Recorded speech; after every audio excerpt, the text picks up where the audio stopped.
Դուք ձեր հրապարակախոսական գործունեության մեջ հանդես եք գալիս 3 անուններով, մեկը ձեր անձնանունն է եւ երկուսը կեղծ անուններ։ Կեղծ անուններն են Նավակ Ճոճող եւ Օմարի Արծիվ։ Անկեղծ ասած դրանցից ինձ ամենաշատը դուր է գալիս Օմարի Արծիվը, որովհետեւ կապված է Արցախի Հանրապետության Շահումյանի շրջանում գտնվող մի բարձունքի հետ։ Ես ուզում եմ անամ կարող եք արդյոք այդ նույն անվանման տակ հանդես գալ նաև հետագայում հրապարակախոսական գործունեության։ Երկրորդը, ինչպես եք դուք վերաբերվում ականապատ դաշտերի քարտեզները ադրբեջանական պահանջով թշնամուն փոխանցելու որոշումներին, որը եղել է 2020 թվականի 44-օրյա պատերազմից հետո,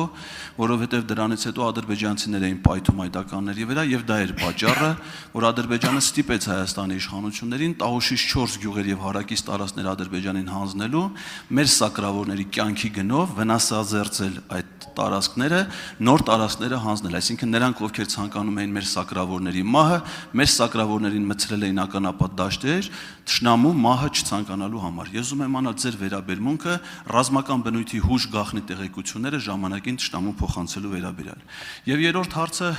վերաբերում է ձեր այլ գործունեությանը։ Դուք ղեկավարել եք դեղերի փորձագիտական կենտրոնը, որի տեղակալներից մեկը եղել է Լիլիթ Ղազարյանը։ Լիլիթ Ղազարյանը վերջերս ընտրություններից անմիջապես հետո հեռացվել է պաշտոնից։ Ես ուզում եմ իմանալ, թե դուք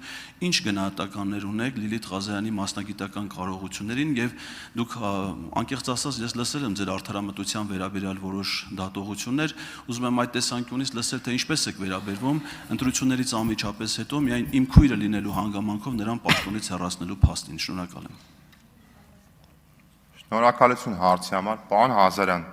ես ձեր տեղը լինեի իրականում այդ երրորդ հարցը չէի տա,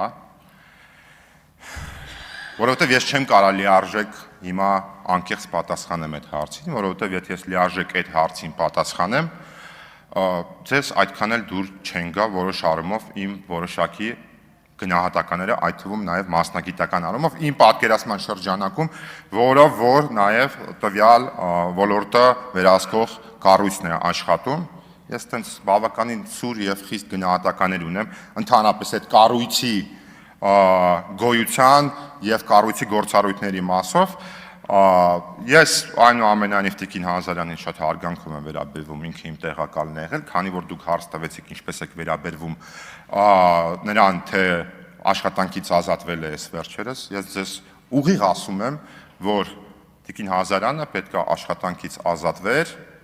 իմ հրամանով դեռ օրինակ այն պայծ սկսած, երբ որ ես դարել եմ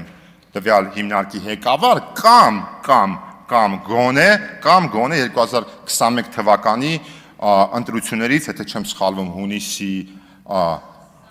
29-ին ընտրությունները, հունիսի 21-ին, երբ որ ես մտել եմ այդ հիմնարկ ընտրություններից հաջորդ օրը։ Այս մասով այսքանը չեմ ուզել անդրադառնալ, կարծում եմ պետք չի շարունակեք։ Ինչ վերաբերվում է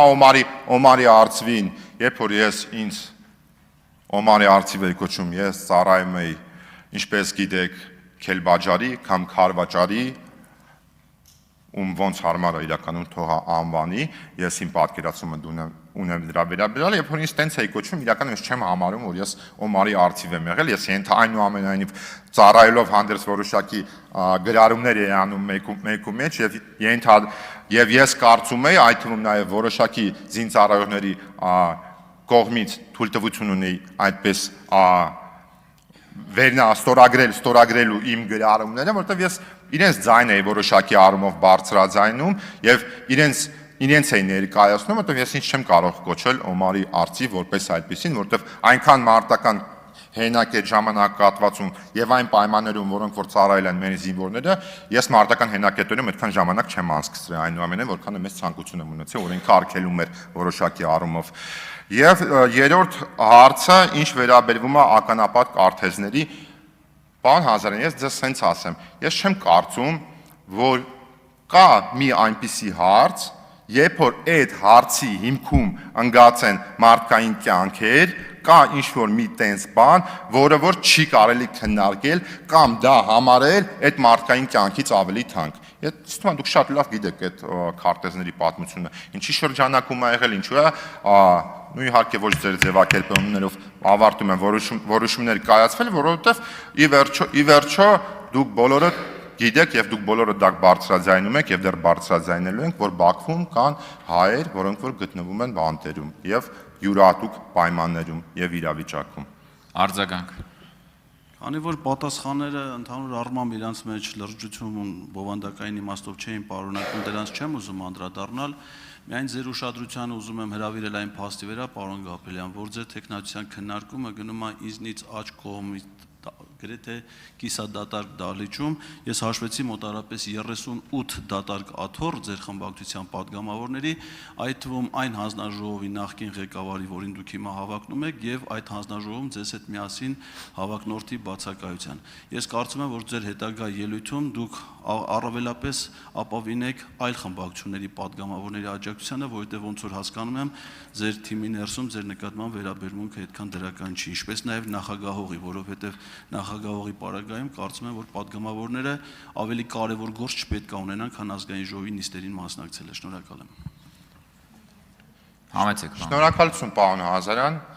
Ես լրջության մասին չեմ արձագանքի նույն ձև, ոնց որ դուք եք արձագանքում, այդ թվում նաև եթե լրջությունը քննարկենք, ձեր հարցադրումները եւ ձեր արձագանքը կարելի է լսել եւ իմը լսել։ Ես այո համաձայն եմ այնուամենայնիվ, որ ես ձեզ ասեցի, որ ես չեմ կարող ինձ թույլ տամ լիարժեք անկեղծ խոսալ մասնավորապես որոշակի հարցի շրջանակում, որտեղ էլ եմ ասում, իմ կարծիքը շատ խիստ է այդ վերաբերյալ եւ ես այդ հարցում մեղավոր եմ ինձ համարում իրականում։ Ինչ վերաբերվում է դահլիճին, բայց պարոն Ղազարյան ձեզով ասել, որ օրինակ ի սկզբանե ես չեմ ապավինում հենց նաեւ ընդդիմադիր գործընկերների աջակցությանը եւ հետագայում եզրափակիչ խոսքում այդ ապավինելու մասին ես նաեւ կբարձրաձայնեմ։ Ինչ վերաբերում է իմ գործընկերները կարծում եմ ձեր շեշտադրումը էլի, այստեղ չեն վստահ եմ ելույթը լսում են, եթե չեն լսում այնուամենայնիվ պաշտպանության եւ անվտանգության վերաբերյալ, երբ որ հարցեր ունենան կամ խնդիրներ, անկաշկատ կգանք իրար հետ քննարկենք։ Աննա Գրիգորյան։